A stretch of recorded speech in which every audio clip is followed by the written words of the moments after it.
السلام علیکم ورحمۃ اللہ وبرکاتہ۔ الحمد للہ نحمدہ ونستعینہ ونستغفرہ ونؤمن بہ ونتوکل علیہ ونعوذ باللہ من شرور انفسنا ومن سیئات اعمالنا۔ قال اللہ تعالی فی القرآن المجید والفرقان الحمید۔ فاعوذ باللہ من الشیطان الرجیم۔ بسم اللہ الرحمن الرحیم۔ ومن الناس من يقول آمنا بالله وباليوم الآخر وما هم بمؤمنين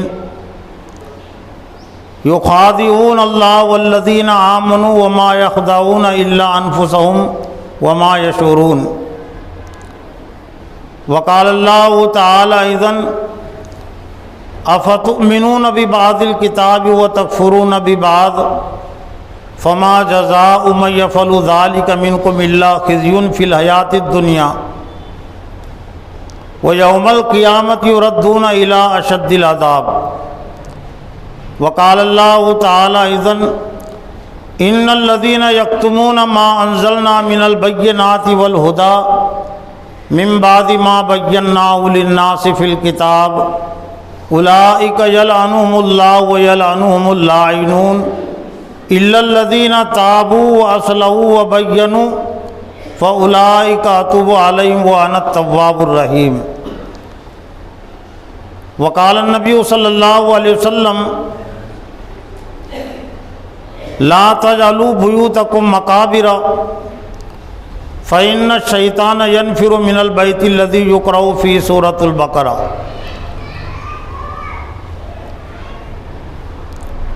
معزز و محترم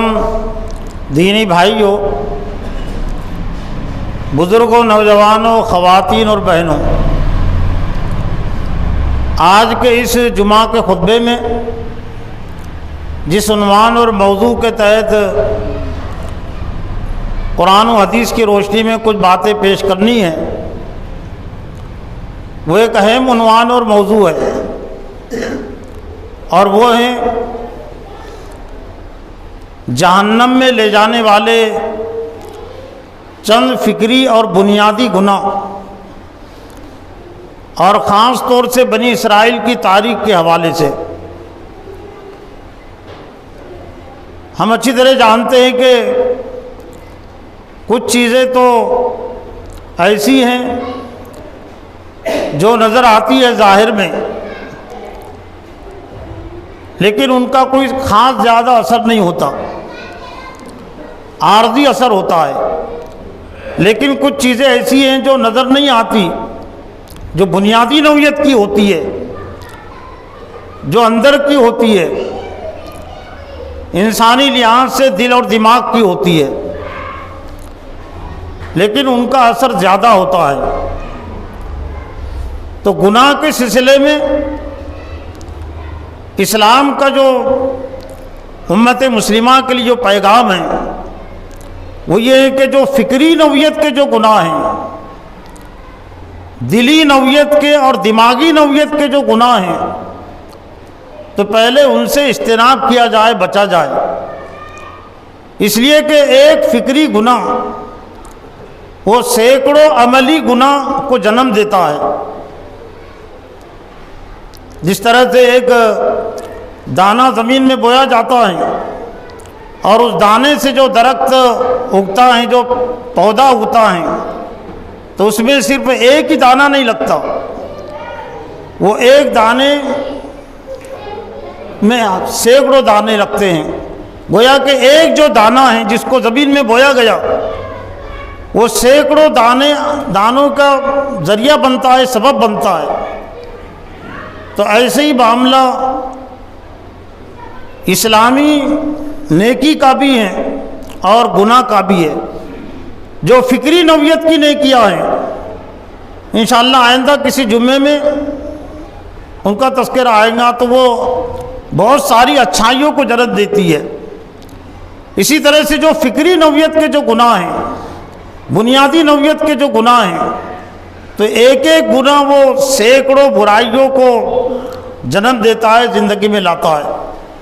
تو وہ فکری نوعیت کے گناہ یوں تو بہت سارے ہیں، لیکن ایک خطبے میں ظاہر بات ہے کہ وہ تمام فکری نوعیت کے گناہ بیان نہیں کیے جا سکتے، لیکن ان میں سے چند اہم گناہ، اور خاص طور سے سورہ بقرہ میں اللہ تعالیٰ نے بنی اسرائیل کی تاریخ کے حوالے سے ان کے جو فکری گناہ گنائے ہیں، اور وہی فکری گناہ بنی اسرائیل کی پستی کا سبب اور ذریعہ بنے ہیں، زوال کا سبب اور ذریعہ بنے ہیں۔ اور بنی اسرائیل کی تاریخ قرآن مجید میں ذرا تفصیل کے ساتھ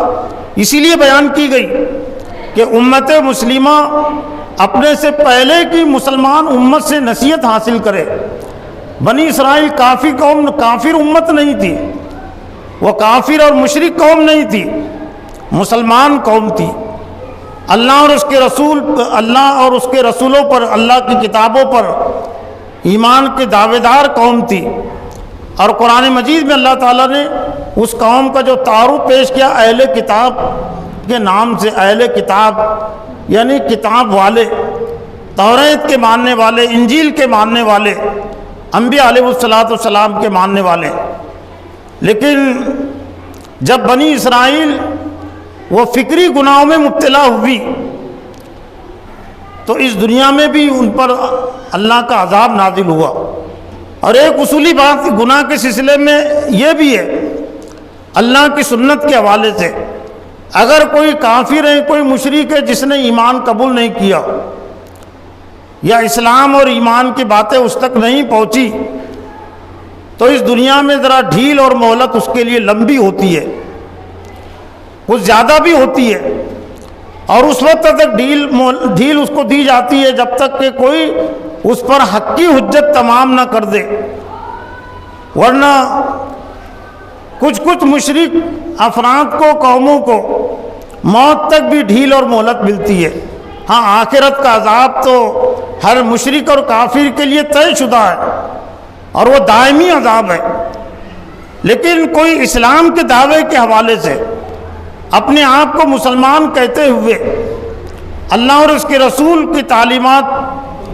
پر ایمان لانے کا دعویٰ کرتے ہوئے، دم بھرتے ہوئے اس دنیا میں اگر اللہ کی نافرمانی کرے تو اس کو بہت زیادہ ڈھیل اور مہلت نہیں دی جاتی۔ اس دنیا میں بھی اس کی پکڑ ہوتی ہے، اس دنیا میں بھی اللہ کا اس پر عذاب نازل ہوتا ہے، اور آخرت کا عذاب تو ہے ہی۔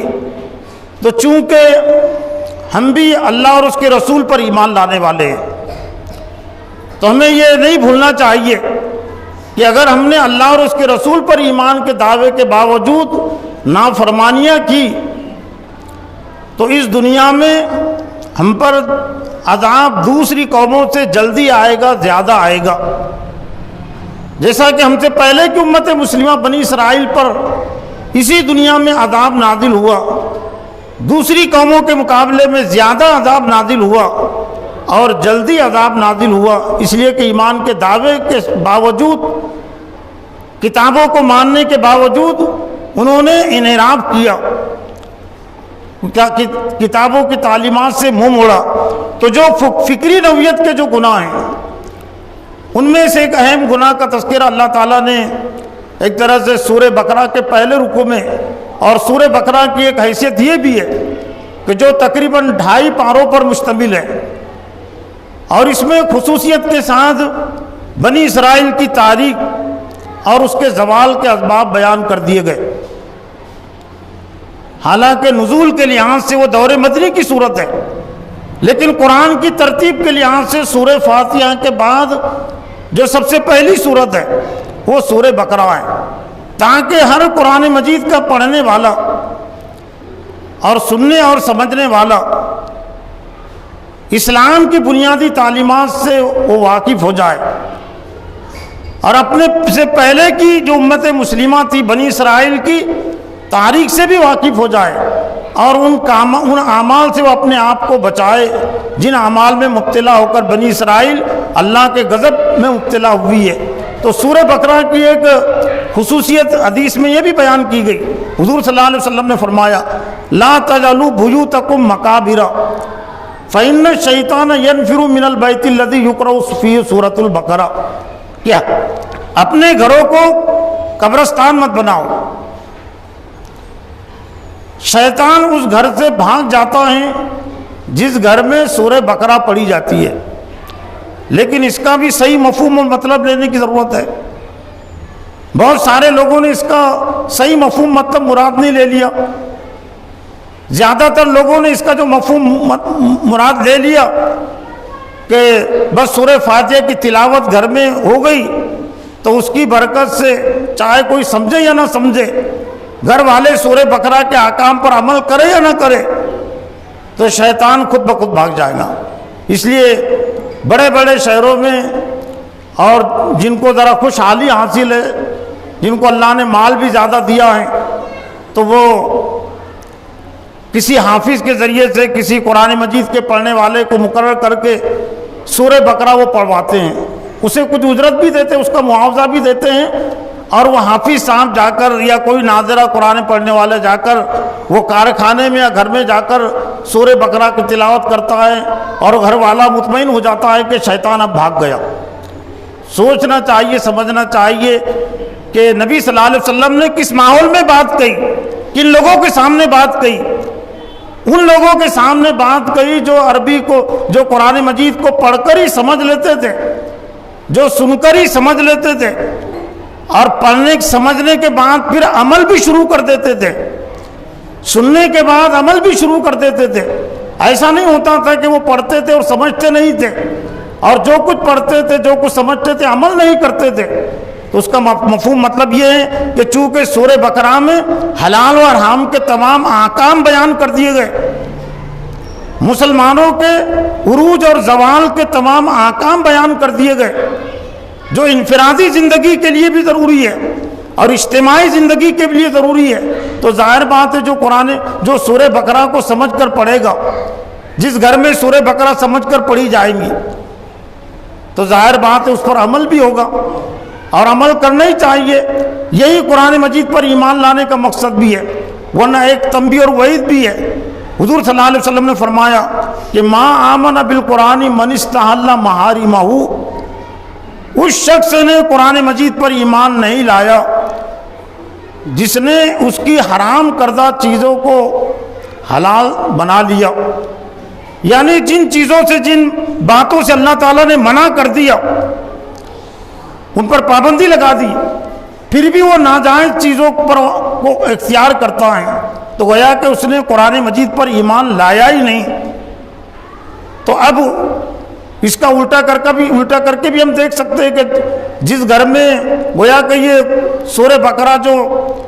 بہت سارے احکام اور فرامین کا مجموعہ ہے،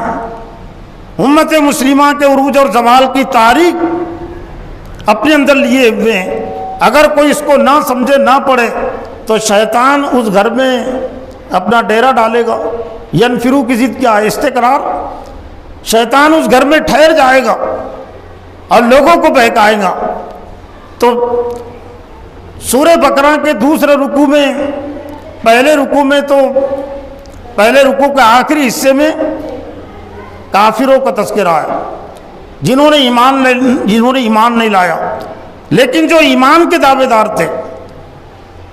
اور خاص طور سے چونکہ ہم بھی ایمان کے دعوے دار ہیں، تو ایمان کے دعوے داروں کے لحاظ پر اللہ تعالیٰ نے کیا ذمہ داریاں ڈالی ہے اور کن کاموں سے اہل ایمان کو بچنا چاہیے، تو اولی ذمہ داری ہم پر عائد ہوتی ہے۔ وَمِنَ النَّاسِ مَن يَقُولُ آمَنَّا بِاللَّهِ وَبِالْيَوْمِ الْآخِرِ وَمَا هُم بِمُؤْمِنِينَ۔ ایمان کے بعد جو سب سے پہلا فکری گناہ ہے اور جو ہزاروں گناہ کو جنم دیتا ہے، وہ ہے نفاق کا گناہ، جو اگرچہ نظر نہیں آتا، دل میں ہوتا ہے، دماغ میں ہوتا ہے اس کے نفاق، لیکن یہ نفاق کا جو مرض اور گناہ ہے، یہ سینکڑوں قسم کے گناہوں کو وہ اس کی زندگی میں لاتا ہے۔ اس لیے سب سے زیادہ ایمان والوں کو نفاق ہی سے منع کیا گیا، اور نفاق کہتے قول اور فعل کا تضاد، جو کچھ کہتے ہیں اس پر عمل نہیں کرتے ہیں، یا زبان سے تو اقرار کرتے ہیں اور دل سے اس کو نہیں مانتے ہیں، تو یہاں پر انہی منافقین کا تذکرہ ہے۔ وَمِنَ النَّاسِ، بلکہ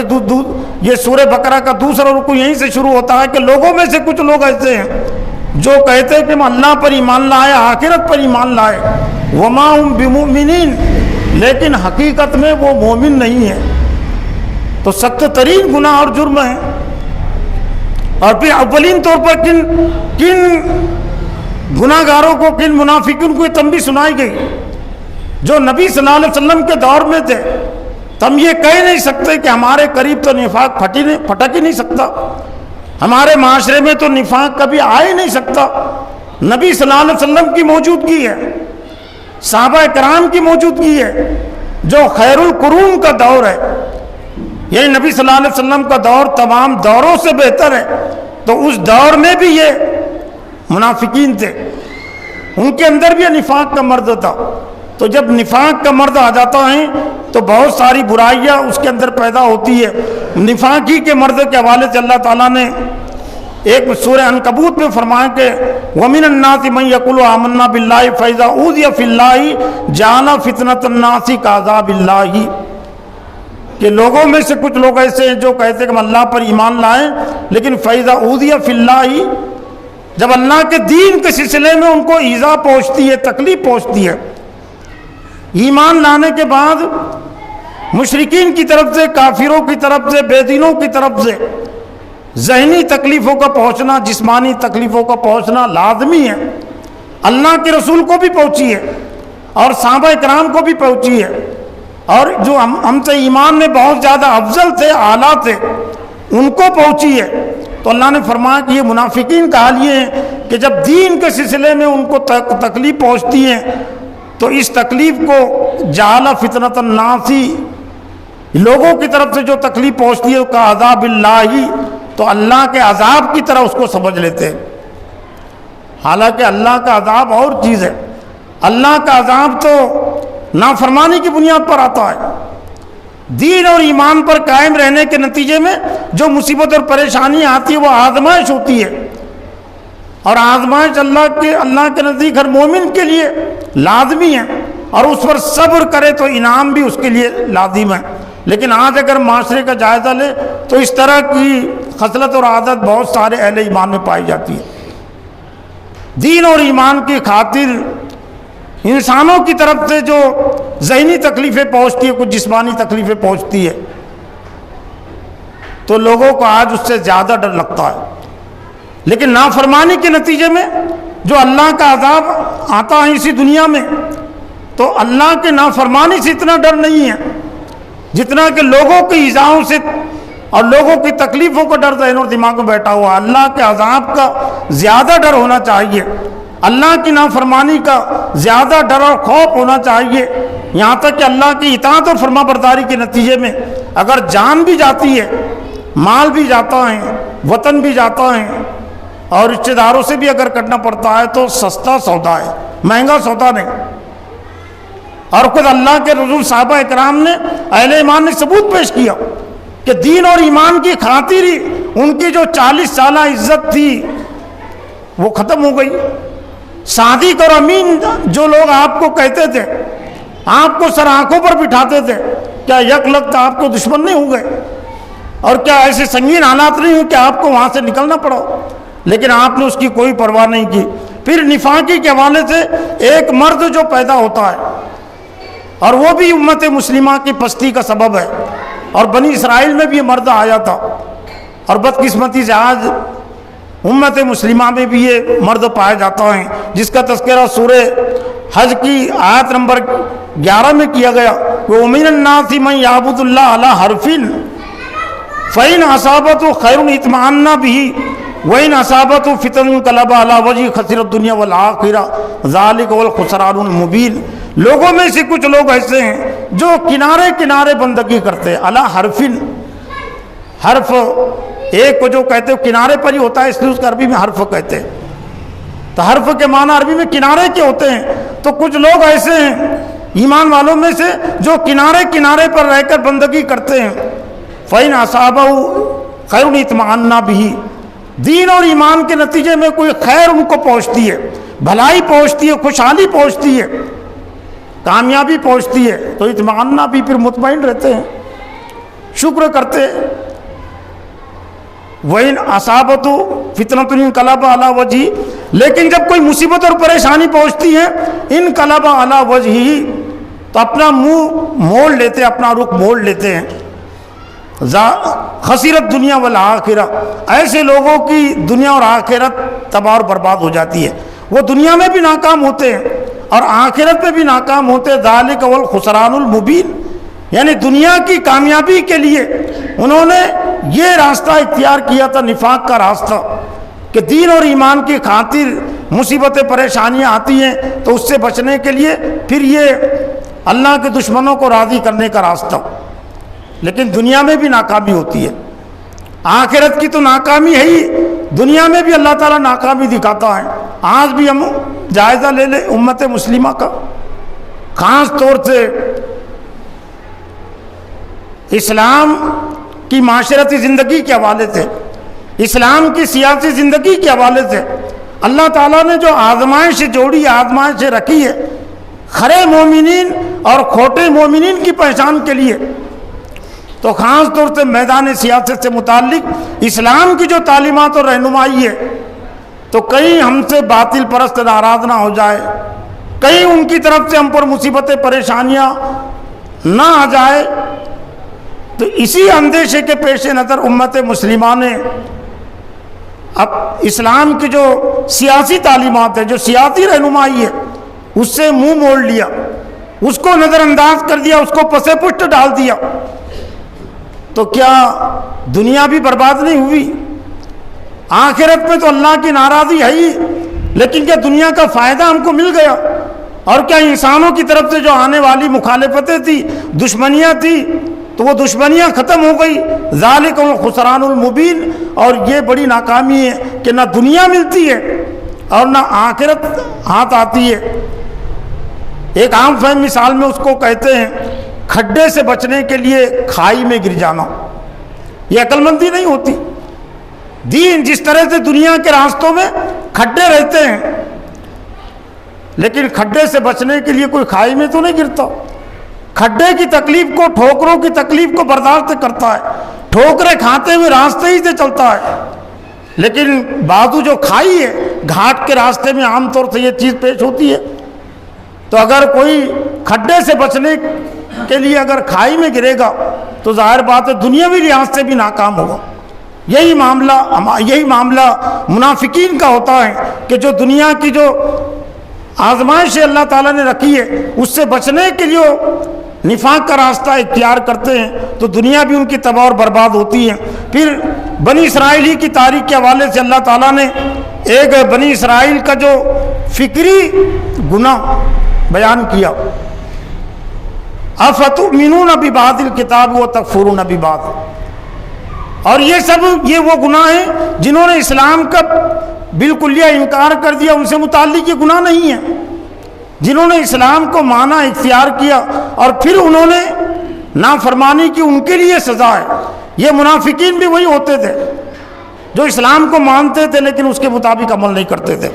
تو کیا تم کتاب کی بعض باتوں پر ایمان لاتے ہو، وہ تکفرون ببعض، اور بعض کا انکار کرتے ہو؟ فما جزاء من یفعل ذلک منکم الا خزی فی الحیاۃ الدنیا ویوم القیامۃ یردون الی اشد العذاب وما اللہ بغافل عما تعملون اولئک الذین اشتروا الحیاۃ الدنیا بالآخرۃ فلا یخفف عنہم العذاب ولا هم ینصرون۔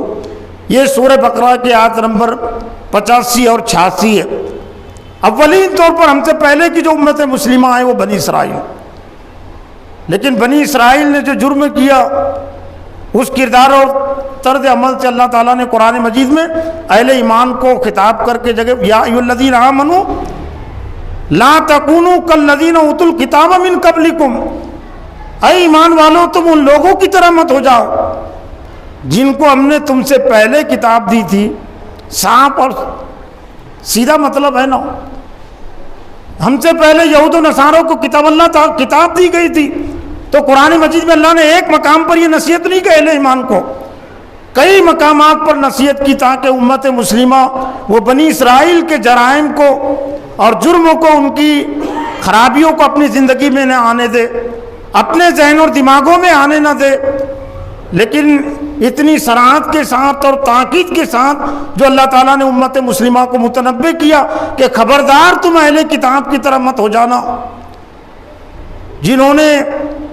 اللہ کی کتابوں پر ایمان لانے کے باوجود اللہ کے احکام کو پس پشت ڈال دیا، ان سے منہ موڑ لیا، تو بنی اسرائیل کا جو جرم تھا ایک، وہ کتاب کی بعض باتوں کو مانتے تھے جن پر عمل کرنے میں کوئی زیادہ دقت پریشانی نہیں ہوتی تھی، باطل پرست ناراض نہیں ہوتے تھے، لیکن توریت اور انجیل کی وہ باتیں جو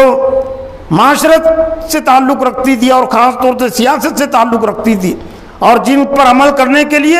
باطل سیاسی حکمرانوں کی ناراضی مول لینی پڑتی ہے، ہر دور میں لینی پڑی ہے۔ ایسا نہیں کہ غیر اسلامی دور ہوگا تبھی اہل حق کو ناراضی مول لینی پڑیں گی، نہیں، مسلم دور حکومت میں بھی اہل حق کو، علماء حق کو، حق پرستوں کو ناراضی مخالفت مول لینی پڑی ہے، اور ایک لمبا عنوان اور موضوع ہے، لیکن ائمہ اربعہ کی تاریخ سے ہم سمجھ سکتے۔ ائمہ اربعہ کہتے 4 اماموں کو، امام ابو حنیفہ، امام شافعی، امام احمد بن حنبل، امام مالک رحمۃ اللہ علیہ کا زمانہ، یہ خلافت بنو عباسیہ کا زمانہ ہے۔ کافر حکومت نہیں تھی خلافت بنو عباسیہ، مسلمان حکومت تھی، حالانکہ خلافت کا نام تھا لیکن ایک طرح سے بادشاہی تھی۔ بنو عباسیہ کا دور تو کم از کم کہہ سکتے ہیں حضرت عباس رضی اللہ تعالیٰ عنہ کے سلسلے سے وہ تعلق تھا ان کا، خلافت بنو عباسیہ 500 سالہ جن کی حکومت رہی ہے۔ لیکن جب غیر اسلامی باتیں، غیر اسلامی چیزیں جو قرآن حدیث کے خلاف تھی، بنو عباسیہ کے حکمرانوں کی طرف سے، ہارون رشید، مامون رشید کی طرف سے آ رہی تھی،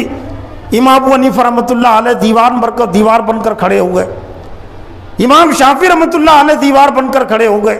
امام احمد بن حنبل، امام مالک رحمۃ اللہ علیہ دیوار بن کر کھڑے ہو گئے، اور ان کو جیلوں میں ڈالا گیا، ان کو کوڑے مارے گئے۔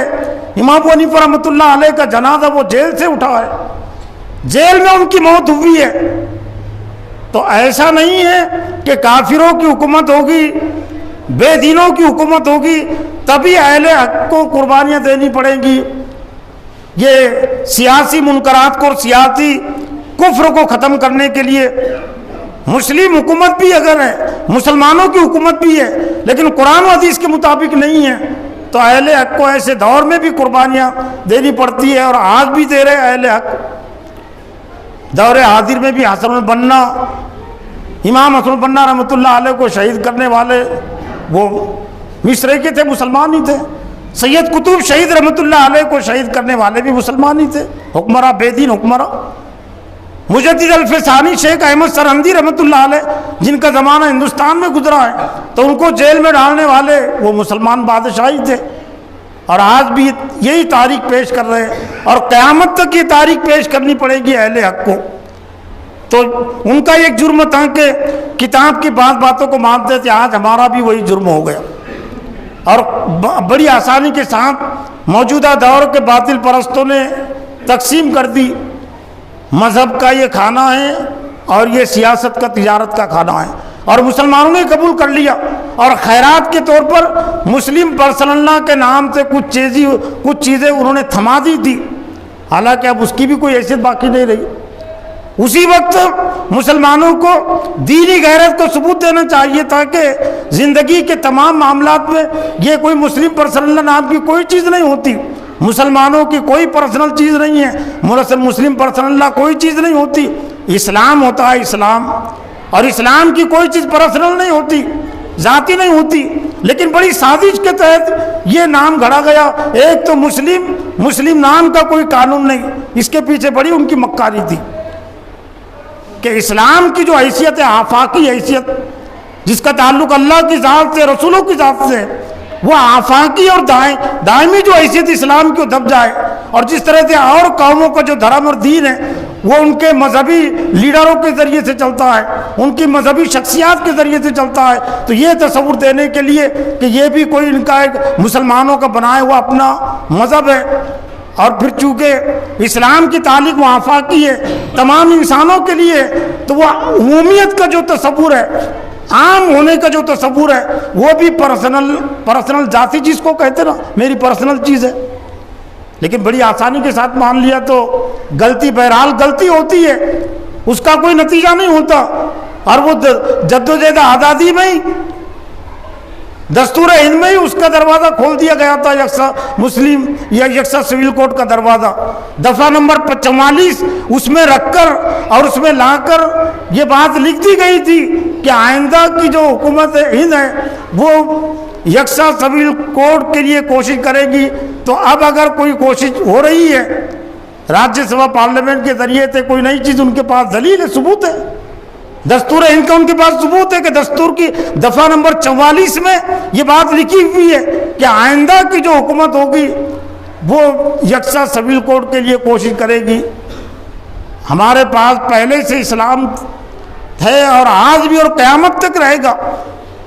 دوسری قومیں کیا کرتی ہے وہ اپنا کام کرتے رہے، لیکن ہم پر بھی اللہ تعالیٰ نے کچھ ذمہ داری ڈالی ہے، ہم اپنی ذمہ داری کا بوجھ دوسروں پر نہیں ڈال سکتے۔ اور اللہ تعالیٰ نے قرآن کے ذریعے سے، انبیاء علیہ السلام کی سیرتوں کے ذریعے سے واضح کر دیا۔ تو جو یہ کردار طرز عمل اختیار کرے گا مسلمان ہوتے ہوئے، مسلمان رہتے ہوئے، کہ کتاب کی بعض باتوں پر عمل اور بعض پر عمل نہیں، نظر انداز کرنے کی، خزیٌ فی الحیات الدنیا، دنیا کی زندگی میں رسوائی، وہ یوم القیامت یردون الی اشد العذاب، اور قیامت کے دن شدید ترین عذاب کی طرف اس کو پھیر دیا جائے گا۔ تو یہ جب چیز آتی ہے کہ کتاب کی بعض باتوں کو ماننا، بعض کا انکار کرنا، یہ چھوٹا گناہ نہیں ہے، یہ بہت بڑا گناہ ہے۔ یہ الیوم اکملت لکم دینکم کا ایک طرح سے انکار ہے کہ آج میں نے تمہارے لیے تمہارے دین کو مکمل کر دیا، اور ایک طرح سے اللہ کے اس فرمان کا انکار ہے، یا ایھا الذین آمنوا ادخلوا فی السلم کافۃ ولا تتبعوا خطوات الشیطان، اے ایمان والو اسلام میں پورے کے پورے داخل ہو جاؤ، عقیدے سے لے کر معاملات تک، اخلاقیات تک، معاشیات تک، سیاسیات، جتنے بھی شعبے ہو سکتے ہیں۔ اور ہر مفسر نے، ہر مترجم نے اس آیت کے تحت وہ بات لکھی ہے کہ ایمان لانے کا مطلب یہی ہوتا ہے کہ ادخلوا فی السلم کافۃ، پورے کے پورے اپنے آپ کو اسلام کے دائرے میں دے دے، وہ اسلام میں داخل ہو جائے، اور یہ ایمان کا بنیادی تقاضا ہے۔ پھر ایک بنیادی نوعیت کا جرم اور گناہ جو بنی اسرائیل کے حوالے سے اللہ تعالیٰ نے بیان کیا سورہ بقرہ کی 2 آیتوں میں، آیت نمبر 159 اور 160 میں، اور بدقسمتی سے وہ بنیادی گناہ اور جرم آج ہم میں بھی پایا جاتا ہے۔ ان الذین یکتمون ما انزلنا من البینات والہدی من بعد ما بیناہ للناس فی الکتاب اولئک یلعنهم اللہ ویلعنهم اللاعنون الا الذین تابوا واصلحوا وبینوا فاولئک اتوب علیہم وانا التواب الرحیم۔ بے شک جو لوگ چھپاتے ہیں، اولین طور پر ہم سے پہلے کے مسلمان ہیں، اہل کتاب ہے، گویا کہ اللہ تعالیٰ نے ان کی تاریخ کے حوالے سے ان کا یہ بنیادی جرم اس لیے بیان کیا کہ ہم اس سے نصیحت عبرت حاصل کریں اور ہم یہ جرم نہ کریں، اللہ کی کتاب، اللہ کے احکام کو چھپانے کا جرم۔ بے شک جو لوگ چھپاتے ہیں ما انزلنا من البینات والہدی، کہ ہم نے لوگوں کے لیے اس کو واضح کر دیا، بیان کر دیا کھول کھول کر، یہ حق ہے اور یہ نا حق ہے۔ بینات میں حلال و حرام کے احکام ہی نہیں آتے، بینات میں کھلی ہوئی چیزوں میں یہ کائنات کی حقیقت بھی آتی ہے، آسمان و زمین کی حقیقت بھی آتی ہے، چاند و سورج کی حقیقت بھی آتی ہے۔ للہ ملک السماوات والارض، اللہ ہی کی ملکیت ہے جو کچھ آسمانوں میں اور جو کچھ زمین ہے۔ وَلَهُ أَسْلَمَ مَنْ فِي السَّمَاوَاتِ وَالْأَرْضِ، اسی کے لیے فرما بردار ہے جو کچھ آسمانوں میں ہے اور جو کچھ زمین میں ہے، بارش اسی کے حکم سے برستی ہے۔ تو پوری زمین تو خیر نہ کم از کم بھارت میں ہم رہتے ہیں، بھارت میں ہم رہتے تو بھارت کے حوالے سے بھارت کی سرزمین کی حیثیت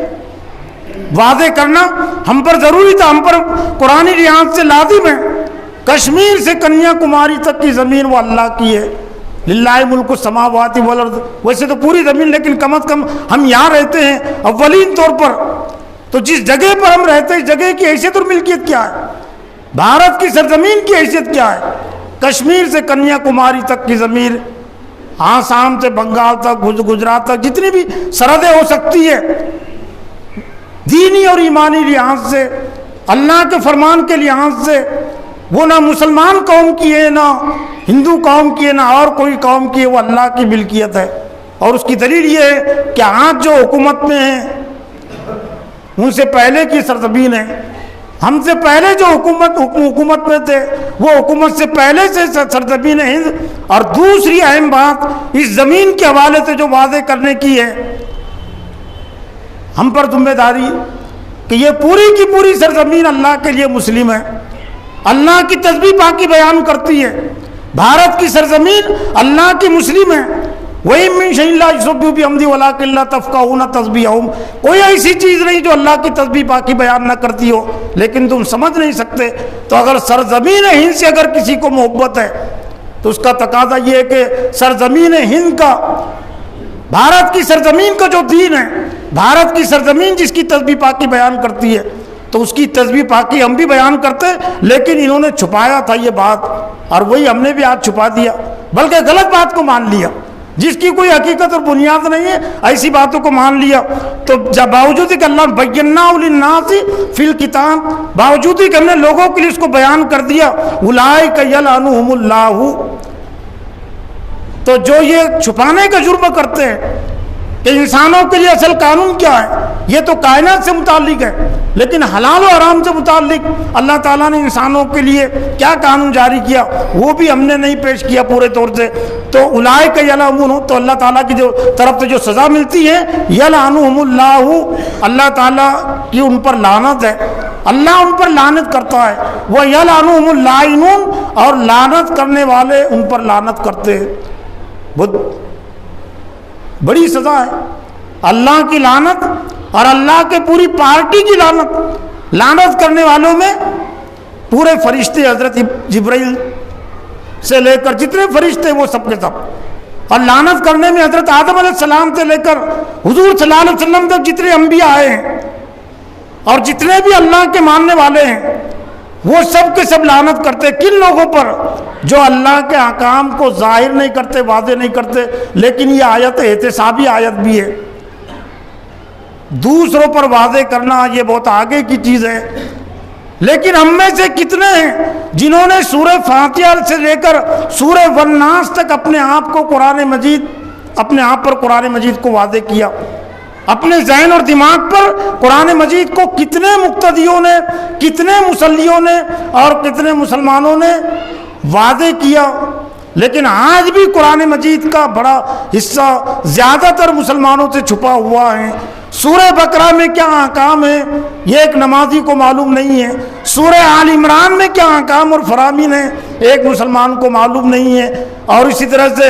سورہ مائدہ اور جتنی صورتیں ہیں، 114 صورتیں ہیں، 114 صورتوں میں سے کتنی صورتیں ہیں جو آج ہمارے ذہن اور دماغ پر کھلی ہوئی ہے، واضح ہے، جبکہ ہم پر یہ ذمہ داری تھی کہ ہم اپنے آپ پر بھی واضح کریں اور ہم ملت پر بھی واضح کریں، مسلمانوں کے سامنے بھی واضح کرے اور غیر مسلموں کے سامنے بھی واضح کرے۔ تو ایک طرح سے 13 جرم، 3 جرم جمع ہو گئے۔ ہم نے پورے طور سے اپنے آپ پر واضح نہیں کیا اللہ کی کتاب قرآن مجید کو، ہم نے پورے طور سے ملت پر واضح نہیں کیا جو دوسرا جرم ہے، اور ہم نے یہاں پر بھارت کی اقوام پر واضح نہیں کیا، تیسرا جرم ہے۔ جب 3 طرح کا جرم جب جمع ہو جائے گا تو اللہ کی لعنت اور ملامت بھی کی شدت وہ 3 گنا بڑھ جائیں گی۔ یلعنہم اللہ و یلعنہم اللاعنون، لیکن اللہ تعالیٰ کے پاس توبہ کا دروازہ کھلا ہوا ہے، اس لیے اللہ تعالیٰ نے 3 صورتیں رکھی لعنت اور ملامت سے بچنے کی، 3 شرطیں۔ الا الذین تابوا واصلحوا وبینوا فاولئک اتوب علیہم وانا التواب الرحیم، لیکن جنہوں نے توبہ کر لی، نادم ہو گئے، ان کو پچھتاوا ہو گیا کہ میں نے اپنے آپ پر سب واضح کیا لیکن قرآن مجید کو اپنے آپ پر واضح نہیں کیا، تو میں اپنے آپ پر قرآن مجید کو واضح کر دوں۔ توبہ انہوں نے وہ اصلاح اور اپنی اصلاح انہوں نے کی اس کی روشنی میں، وہ بینو، اور ابھی تک جو کچھ لوگوں کو سے چھپاتے تھے، پیش نہیں کرتے تھے، لوگوں کے سامنے وہ انہوں نے بیان کیا، تو اللہ تعالیٰ نے پھر اپنی توبہ کی قبولیت کا اعلان کیا، خوشخبری سنائی، اتوب علیہم وانا التواب الرحیم، میں ایسے لوگوں کی توبہ قبول کرتا ہوں، ان کی طرف متوجہ ہوتا ہوں، اور بس میں توبہ قبول کرنے والا اور رحم کرنے والا ہوں۔ اور پھر اس سلسلے میں ایک اہم بات یہ کہ حضور صلی اللہ علیہ وسلم نے جو فرمایا وہ بھی بہت اہم بات ہے، قرۃ عینی فی الصلاۃ، میری آنکھوں کی ٹھنڈک نماز میں ہے۔ لیکن یہاں پر بھی وہی ڈنڈیاں مار کا عمل ہے، شیطان نے بڑی آسانی کے ساتھ مطمئن کر دیا ادائیگی نماز پر، قرۃ عینی فی الصلاۃ، میری آنکھوں کی ٹھنڈک نماز میں ہے۔ تو نماز میں جو مواد ہے، نماز میں جو نصاب اللہ تعالیٰ نے رکھا ہے، جو سلیبس رکھا ہے، تو گویا کہ اس میں اللہ کے رسول کی ٹھنڈک ہے، اللہ اکبر کے مطابق اگر زندگی ہے تو میری آنکھوں کی ٹھنڈک نماز میں ہے۔ اور اسی نماز میں ایاک نعبد و ایاک نستعین کا عہد ہے، چونکہ وقت ہو گیا، ورنہ بنی اسرائیل کے جو اہم جرم اور ایک فکری جو جرم تھا وہ تھا بدعہدی، عہد کو توڑ دینا، جس کا تو اللہ نے مخاطب کر کے کہا کہ بنی اسرائیل میری نعمت کو یاد کرو، وَأَوْفُوا بِعَهْدِي أُوفِ بِعَهْدِكُمْ، تم نے مجھ سے جو عہد وعدہ کیا وہ پورا کرو، تو میں بھی اپنے عہد اور وعدے کو میں پورا کروں گا۔ اور اسی وعدے کو یاد دلاتی ہے ہماری نماز اور سورہ فاتحہ ایاک نعبد و ایاک نستعین کے ذریعے سے۔ تو گویا کہ ایاک نعبد و ایاک نستعین پر جو قائم ہے، نماز پر قائم ہے، اہدنا الصراط المستقیم بھی نماز ہی ہے، سیدھے راستے پر انبیاء صدیقین شہداء کا راستہ وہ نماز کا راستہ ہے، وہ بھی نماز ہے، غیر المغضوب علیہم ولا الضالین، بھٹکے ہوئے اور گمراہ لوگوں کے راستے سے بچنا، ان کے پیچھے نہیں چلنا، یہ نماز کی دعوت ہے، نماز میں شامل ہے بنیادی طور پہ۔ وہ پوری بات کو سامنے رکھ کر اللہ نے فرمایا کہ قرۃ عینی فی الصلاۃ، میری آنکھوں کی ٹھنڈک نماز میں ہے۔ لیکن آج ہم نماز پر کتنے قائم ہیں اور کتنے قائم نہیں ہیں، تو یہ بھی دیکھنے کی چیز ہے۔ جو بے نمازی ہیں تو ظاہر بات ہے ان سے تو توقع نہیں کی جائیں گی کہ وہ نمازوں کو اپنے اوپر قائم کریں گے، ان سے پہلے تقاضا مطالبہ نماز کو ادا کریں۔ لیکن جو نماز کو ادا کرنے والے ہیں، جو نماز پڑھنے والے ہیں، وہ نماز پر کس حد تک پابند ہے، کس حد تک قائم ہے، تو یہ بھی ایک احتساب کی چیز ہے۔ تو محترم حضرات، ضرورت اس بات کی ہے کہ قرآن مجید میں اللہ تعالیٰ نے یہ جو فکری نوعیت کے جو گناہ بیان کیے، جو ہم سے پہلے کی امت مسلمہ بنی اسرائیل کی تباہی بربادی کا سبب اور ذریعہ بنے، اگر ہم نے وہی اعمال کو اپنی زندگی میں آنے دیا تو ہم بھی تباہی بربادی سے بچ نہیں سکتے۔ تو امت مسلم جس طرح سے امت بنی اسرائیل کو تباہی سے بچانے کے لیے، تباہی سے اور پستی سے نکالنے کے لیے تو اللہ تعالیٰ نے ان کے لیے کچھ ہدایتیں دی تھی، اور ہدایتیں ہیں سورہ بقرہ میں، تو وہی ہدایتیں ہمارے لیے بھی ہے۔ ہمیں انہی ہدایتوں پر عمل کر کے ہم پستی سے اور ذلت سے ہم نکل سکتے ہیں، امت کو ہم نکال سکتے ہیں۔ اللہ سے دعا ہے کہ اللہ تعالیٰ مجھے بھی اور آپ کو بھی دین اور ایمانی ذمہ داریوں کو سمجھنے، انہیں ادا کرنے کی توفیق عطا فرمائے۔ وآخر دعوانا الحمدللہ۔